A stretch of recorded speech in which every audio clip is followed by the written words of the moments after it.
I'm joined here today with Kasper Mellers from Indholdet, who cover the Sampo share to make potential investors, in this case, investment case, a little bit wiser on that. And of course, that's important because they made an exchange offer for Top Denmark shareholder.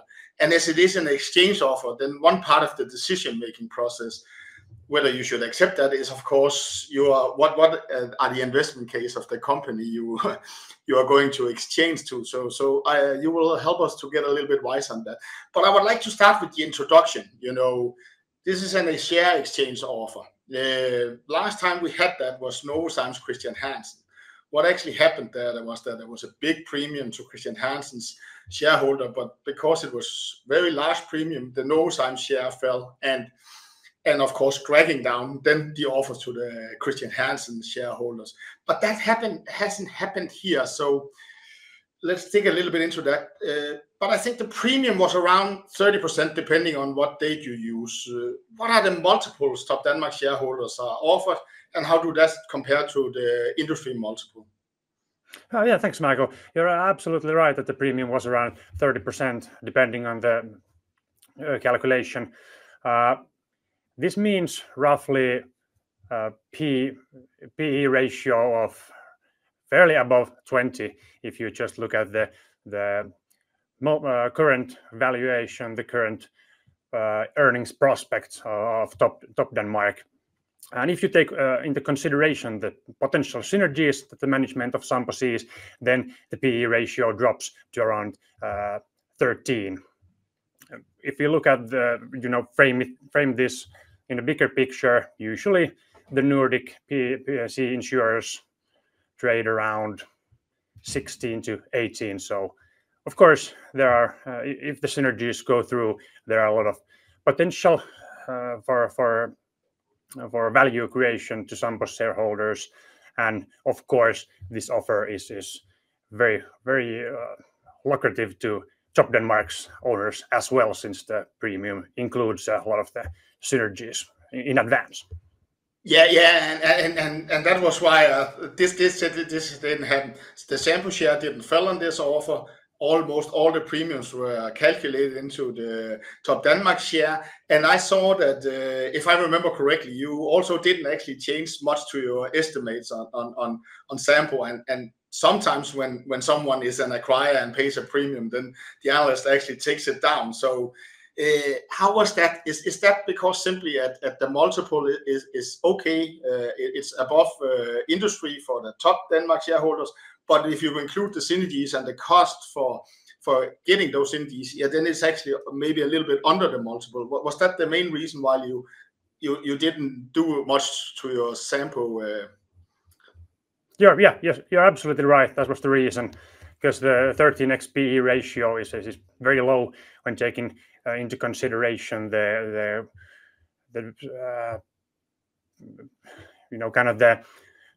dynamics of the industry.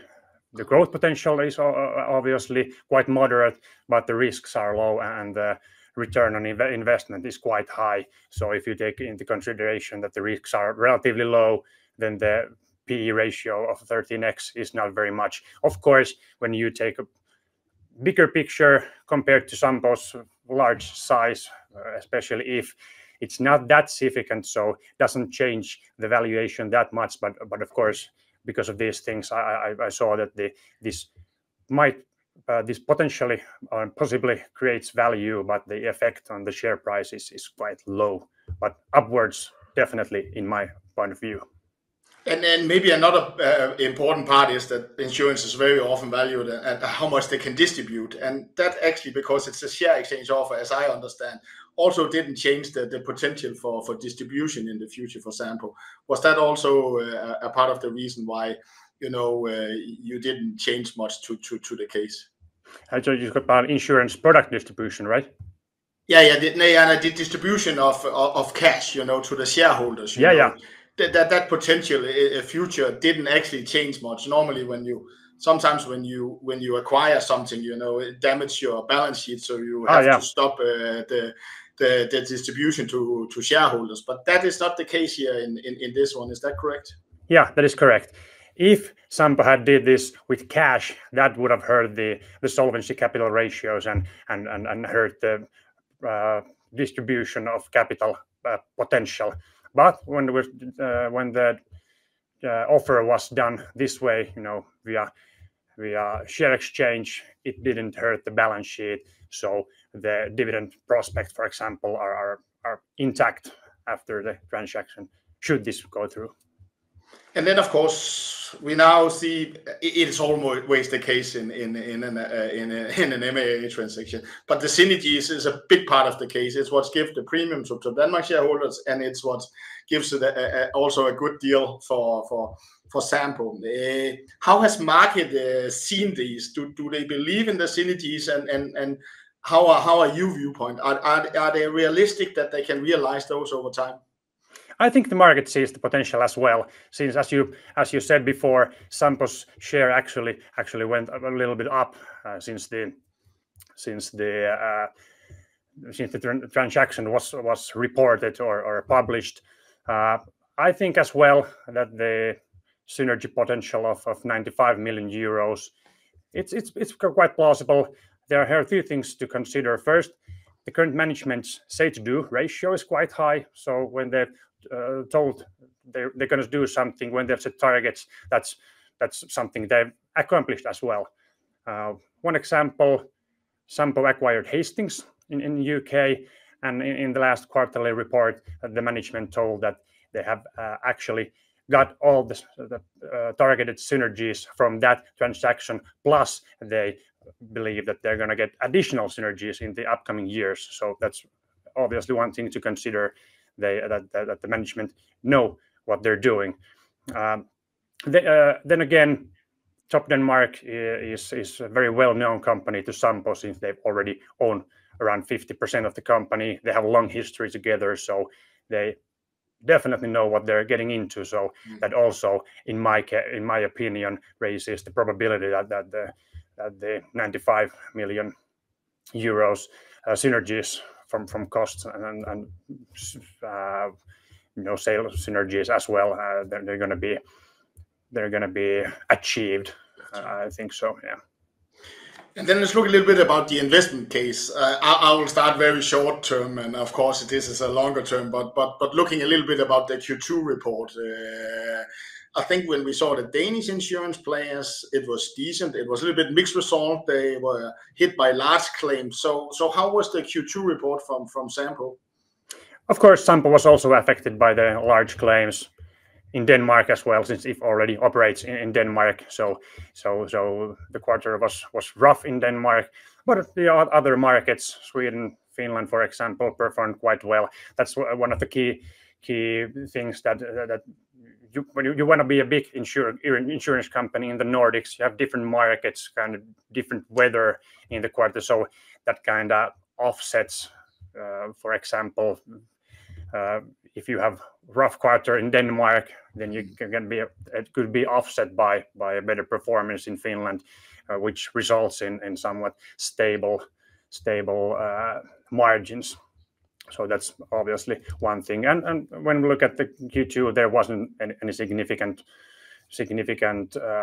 deviation from kind of normal performance. Of course, the weather is one thing that affects quarterly performance quite much sometimes, but all in all, the second quarter was very, very good. The investment result was also high. And then let's look a little bit about the longer term case. And now I give you a very, very hard task. Can you give a little bit what is the investment reason, what is the investment risk, and how it's valued? I know it's not easy to do that in a short presentation. Yeah, it's not easy. But if I start with the market, because the growth prospects of Sampo, if for example, are quite stable. They're moderate but stable, since the penetration, for example, in home and motor insurance product is very high. Everybody who owns a car must have an insurance, and they got it already. And the same thing with home insurance in the Nordics. Everybody already has a home insurance.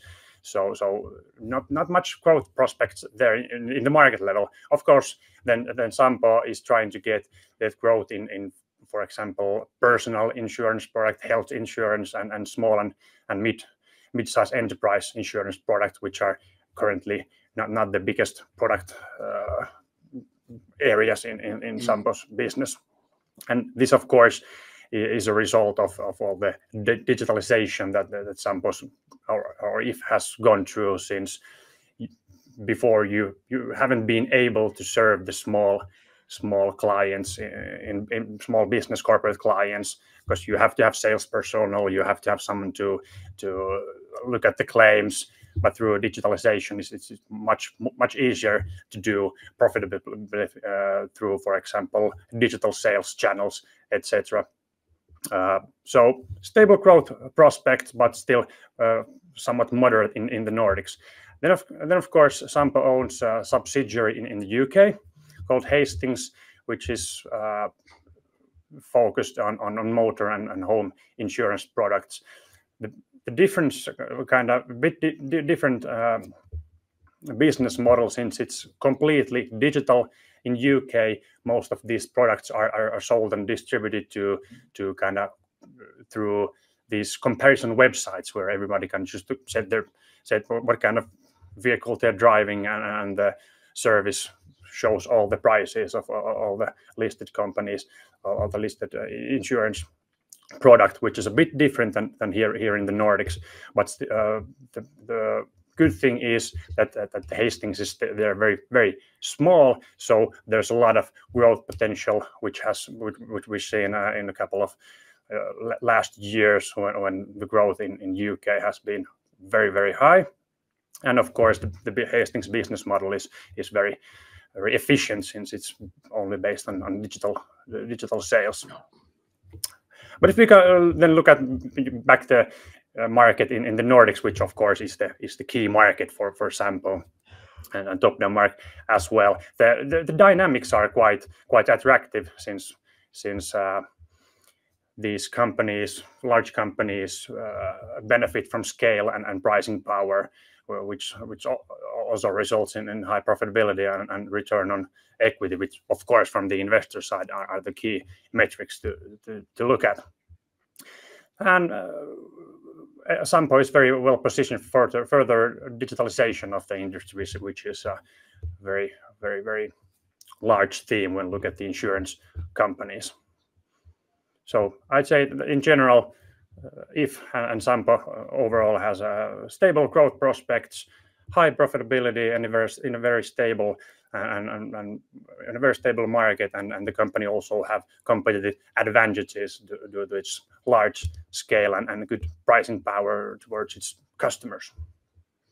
And how it's valued? You say you think it's fairly valued. That's of course up to the discussions, and I guess that is based on a model with modest to very stable growth, and then the dividend potential. I guess that's a big part of your how you price that share. Yeah, exactly.